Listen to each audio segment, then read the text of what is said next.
Channel, Pamela Cribb. Dear beloved friends, I am with you, I am your friend, Jeshua. I am like-minded in that, just like you, I am on the way to a greater consciousness, to more love and greater surrender, and so I am also on a path, as are you all. There is no end to the growth of consciousness. Consciousness itself is infinite, and so are the possibilities to experience, to grow, and to enter into ever higher levels of consciousness. This process brings joy to the dance of creation. Part of life itself is exploring new possibilities and the creativity that goes with it, the urge toward the new, to growth and expansion. All that lives develops. Receive joy from that development. Joy is its natural state. However, on earth, humans try to curb the life within themselves, they do not trust in the moving flow of life. There is a tendency in humanity, in its collective consciousness, to distrust the moving flow of life, the inherent tendency to growth and expansion. There exists the desire to want to control everything with the mind. Today, we have discussed strength, about coming into your own strength, and what that means. In human development, strength or power has become identified with the use of the mind and with thought, and that is a big mistake. The controlling, manipulating, mastering of life by way of the mind, the intellect, has become the definition of power. You can see, as you look around you, how much we know and can produce. You can see our skills everywhere, and how we can even manipulate the human body. If you would ask humanity to point to its highest display of power, its greatest achievement, it would point to the fruits of technological progress, which in essence involves the power to transform nature and life itself into our idea of how things should be, and then to control them. But, strangely enough, when you do that, you take the life out of life. You kill it, so you can arrange and restructure it to your own concepts, those of your mind. In its essence, this movement toward arranging and structuring life is born out of fear. It is the fear of not daring to move along on the great movements of life which are associated with the changing of the seasons, with birth and death, a child growing up, the blossoming of sexuality, the dance between man and woman. All creative forces of an artist or of a mother rearing children, everything humans do, stem from a deep inner flow of inspiration and creativity which cannot be grasped, contained, or understood merely by the mind. In short, what has happened is that thought has been placed above authentic feeling. By authentic feeling, I mean following your inspiration, following the flow of life as it naturally would evolve. There is a false picture of what power means. Power is usually defined as having power over, in order to be able to master everything in a masculine way, and that is not power in the true sense of the word. True power means moving along with the current of life. Please bear in mind that your soul is a reflection of life, a manifestation of the divine source.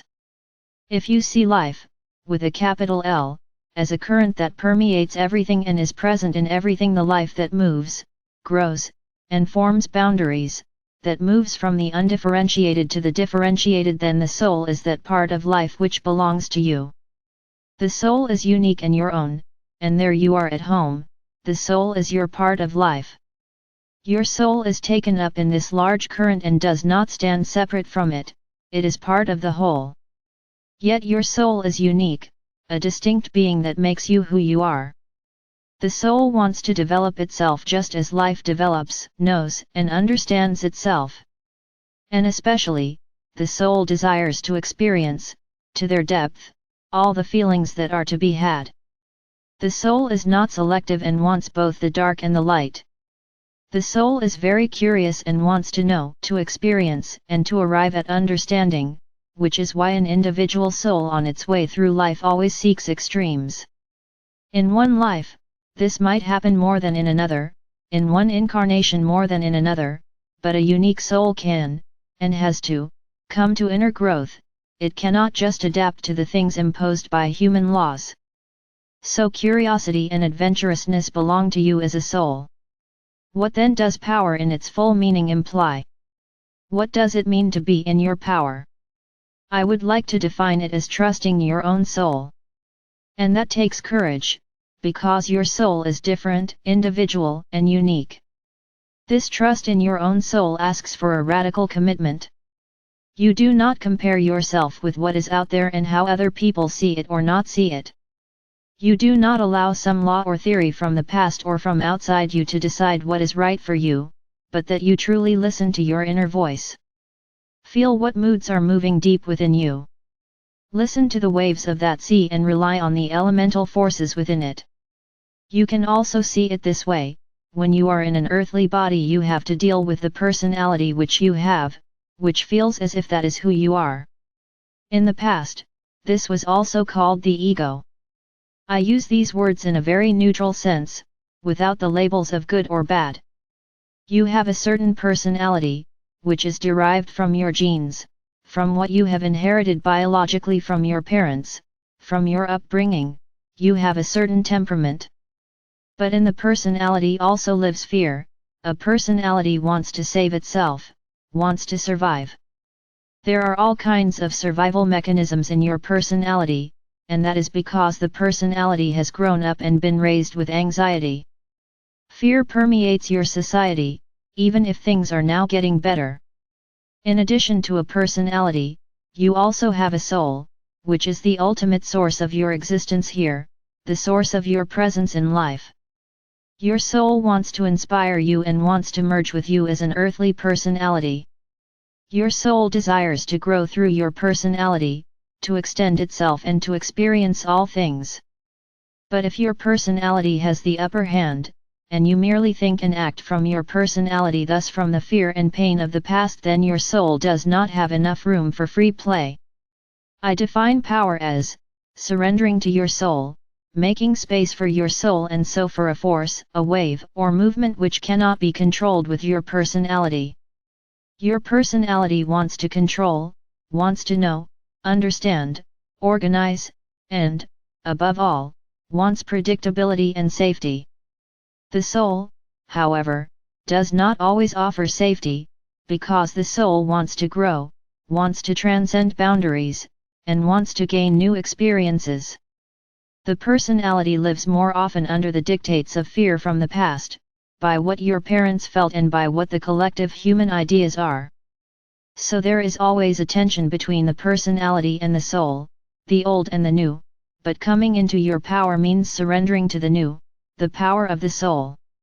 So you see that power, in my definition, is the exact opposite of wanting to control and manipulate and to live from the head, which is, in fact, a sure sign of impotence and of fear. To move along with the soul requires a lot of courage, a letting go of certainties. But that kind of surrender, which is sometimes precipitated by a crisis, that kind of letting go is coming into your power. The first step then is to listen to your soul and to find out what really moves you. What do you really feel inside? You have been taught all kinds of ideas about how things should be, how things have to be, what can and cannot be done, and those voices can dominate, thereby veiling the voice of the soul. So the first step to living from your soul and coming into your power is your awareness of the difference between what you think you need and what you really desire deep inside. Therefore, it is essential that you be silent and take a step backward from the hustle and bustle of everyday life, with its requirements and expectations. The first step to coming into your power is to be very still and to listen to the deeper feelings that are somewhat in the background. Truly listen to yourself, with a capital S. This is quite a process, because out of fear, you often remain bound to listening to others, to obeying or adapting. Then you do not embrace the stubbornness, the determination, which is needed.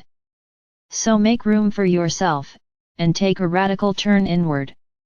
Over time, it is necessary to bring about what you feel to be your unique path, the next thing in your life. And that always involves taking a step closer to your center, by freeing yourself from old ballast, so your original colors, your essence, shows. To stand in your power is living in harmony with your soul. And that is something which is very fluid and always changing. It is not something that always remains the same, static. Living from your soul means one day this and another day that it is something dynamic.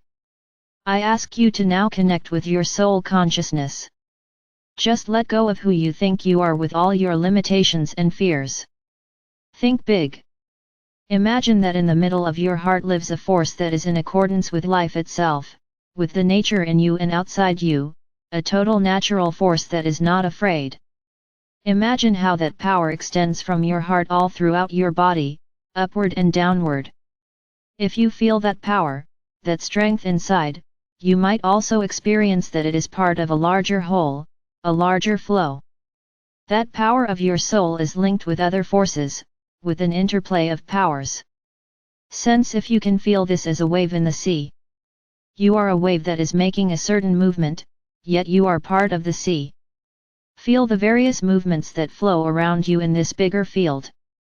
Become aware of yourself as this wave.